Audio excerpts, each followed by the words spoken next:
please welcome first-time speaker, Miss Isabel Stewart.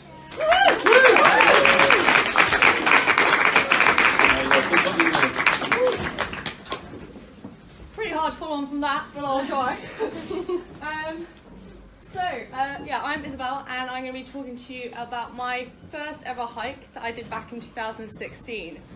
It was a 170-kilometre hike through France, Italy and Switzerland. So why would I do a 170-kilometre hike as my first hike, I hear you ask? Well, one, I was completely naive and a little bit nutty, and also it was a completely cliche story. I had a pretty shitty year. My confidence was rock bottom, and frankly I was just feeling a little bit lost. One random night I was tucked up in bed with my forever friend Netflix and put on a random film, sat back and relaxed. Now this film is one that many of you probably do know. It is a film called Wild. It was about an equally lost woman who, with no experience, decides to set off on the Pacific Crest Trail, which is one of the toughest and longest through hikes in the USA. These were my emotions as I was watching the film. This is really intense, but I am definitely connecting with this. This woman is awesome, but wait, if she could do it, could I? And by the end of the film, I was going to do this. So that evening, I decided to research long-distance hikes around the world. I came across loads, many of which are on my bucket list now, but the Tour de Mont Blanc really stuck out to me. It was relatively close to home, so flights would be pretty inexpensive. It was short enough, it wasn't so short that it wouldn't feel like a challenge, but it wasn't so long that I wouldn't be able to take it off from work. And also I got to go to not one, but 3 countries. And those 3 reasons was good enough for me. So the following morning in January 2016, I booked my flights to Geneva without having really looked at the route, the accommodation, or any equipment or anything like that. Fast forward to June, I had realised I had booked this and I was going to go. So I started a massive frenzy of trying to sort out my accommodation and everything else, and my backpack arrived 2 days before I was meant to leave. So a very anxious mother dropped me off at the airport, alone, and there I was, off on my great adventure. So I decided for the talk this evening to not go through day by day. I actually made an amateur film for that. But instead I'm going to talk about 5 things I learned doing my first ever hike. So, number 1. Ooh, I was not expecting sound. You don't have to be... Sorry. You don't have to be super fit or even fit to hike. I did no training for this trip whatsoever. I can't remember the last time I saw a gym. I just don't do fitness. My only fitness for this hike was my basically walking between my bus and my train for my daily commute. I think hiking is so much more of a mental challenge than it is a physical one. We've all been walking since we were, yay big, and as long as you can put one foot in front of the other, you can hike. Also, the benefit of going by yourself is you can go as slow as you like and no one's going to complain. So, 2, I definitely prefer colder hikes. It averaged about 30 degrees every day, which sounds great, but when you have little to no shade and you're going up, up, up, it's probably the worst thing. And actually I went to a Ranulph Fiennes talk recently and I was overjoyed to hear that he felt the same. And he actually put it really well.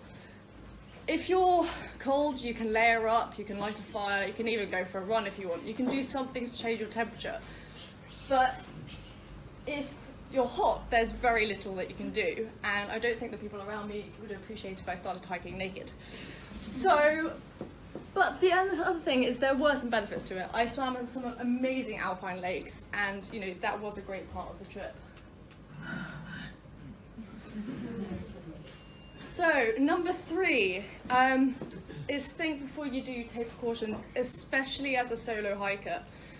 I'm not saying be risk averse, just risk cautious, because if you mess up, there is no one to back you up.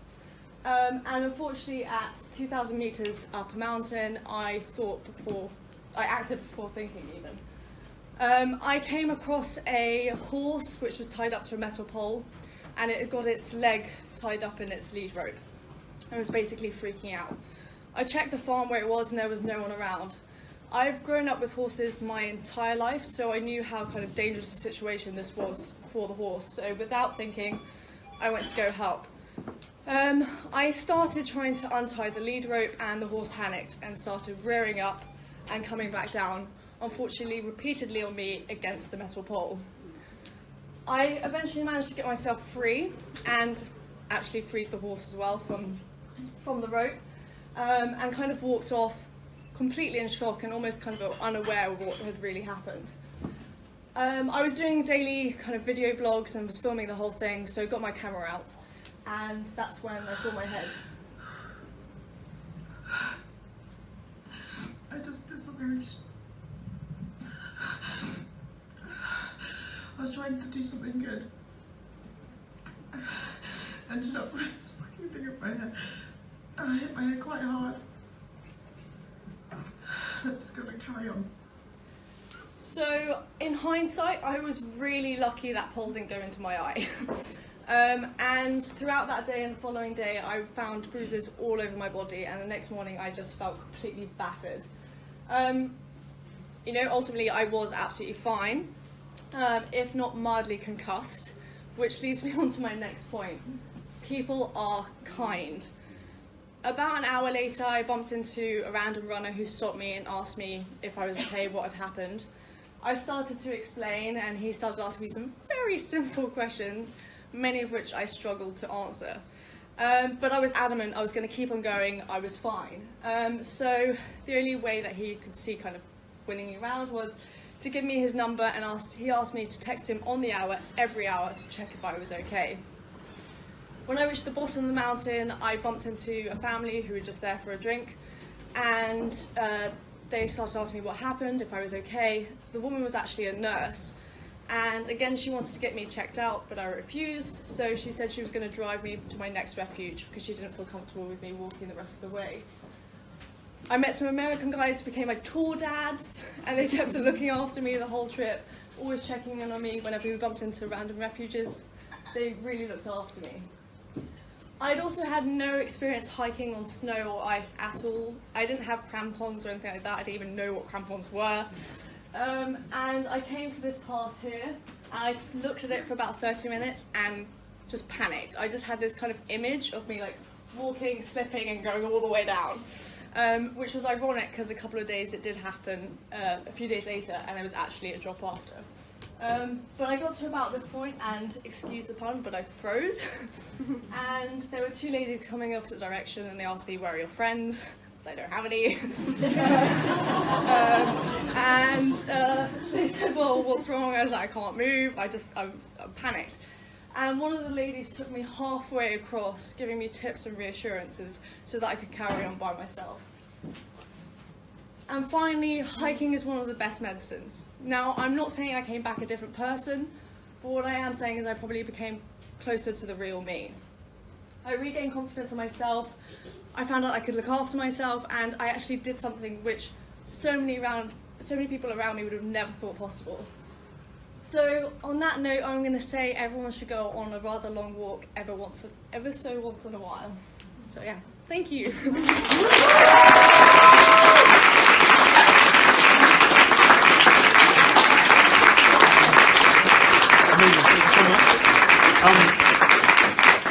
My first question is, if that was your first hike and you did 170 miles around Mont Blanc, what's your second one going to be?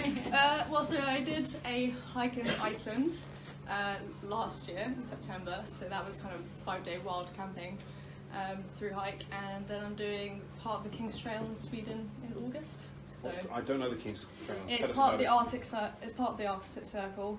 The full trail's about 30-40 days, but we're only doing like a week. So this is an amazing segue because someone's going to talk to us about that trail. Does everyone else have any questions for Izzy? No, not at all. Oh, I just wanted to give you a hug when you haven't cheered the horse. It's good to see you looking happy. Yeah. you said you kept video blogs. Are they online somewhere? Can people go and find out So I more? created a whole video. It's 30 minutes, which is what I couldn't probably do tonight. But yeah, I did a whole like kind of trip video, which goes through literally the highs and lows. Is because it was going to be for all my friends and family. It was a very kind of raw, and I swear a lot. So yeah, I'm happy to share that. And where do you? Is that online somewhere? Is that on YouTube? Yes, it's a link. So it's just a shareable link. So Fine. I'll send it to you. There is another question. Yeah. Is it quite well marked? Yeah, so completely. So I didn't even have a compass or a map with me. I had nothing.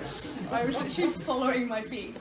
So I think that kind of gives, kudos to the trail, the fact that it is fairly well marked. But there was actually another guy who's doing it solo at the same time as me, and she actually completely veered off path and actually had quite a bad accident. But the fact that I managed okay, I think, touchwood kind of says that it's well marked.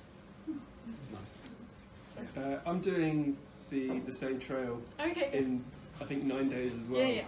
Are there plenty of hostels? Yeah. So Yeah. I mean, with accommodation, there's loads of kind of mountain huts along the way. Yeah. One thing I would say is definitely book them sooner rather than later. Right. Because they. So you had to have an idea of how far Yeah, you're so- going to walk each day. Yeah. So you do have to kind of have a set idea, but quite a few of them are quite close together, which is quite helpful. Yeah. But at the same time, so on my second to last day, it became super overcast. I couldn't see in front of me. I couldn't even find my refuge.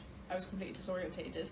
And so I just ended up in another hut, and that was fine. Yeah. But that's because there was nobody on the trail on that day, because Yeah. no one was stupid enough to go. Yeah, but otherwise they are pretty much fully booked. Yeah. Amazing. Anyone else? Yeah. One more. Did you ever get lost? No, I didn't actually, which surprised me more than anyone. But yeah, again, I think it's just because it is so well marked, and there's kind of, as long as you're sensible about it, it's fine. Amazing. Oh. We've got one online. Okay. Because you're live right now. Okay. Sarah Lister says, what advice would you give, Isabel, to someone thinking about completing a trail but is spending a lot of time planning and not doing? Just do. I mean, I think I'm kind of living proof that actually, I think it's one of those things, if you put too much thought into it, you can maybe almost talk yourself out of it or prolong it. And I think as long as you almost just do something which makes you have to commit to it, even if it's something as simple as booking flights, then just do it. Amazing. Thank you so much as well. Amazing.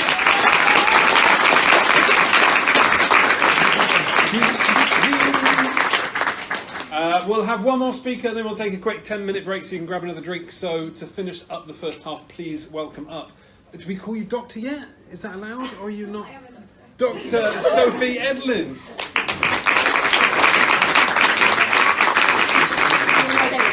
No, you're still. Anyway, I'll leave you to take the story. Just the big button. Oh, there you go.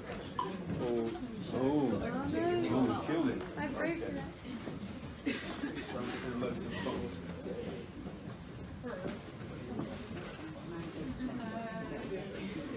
Oh,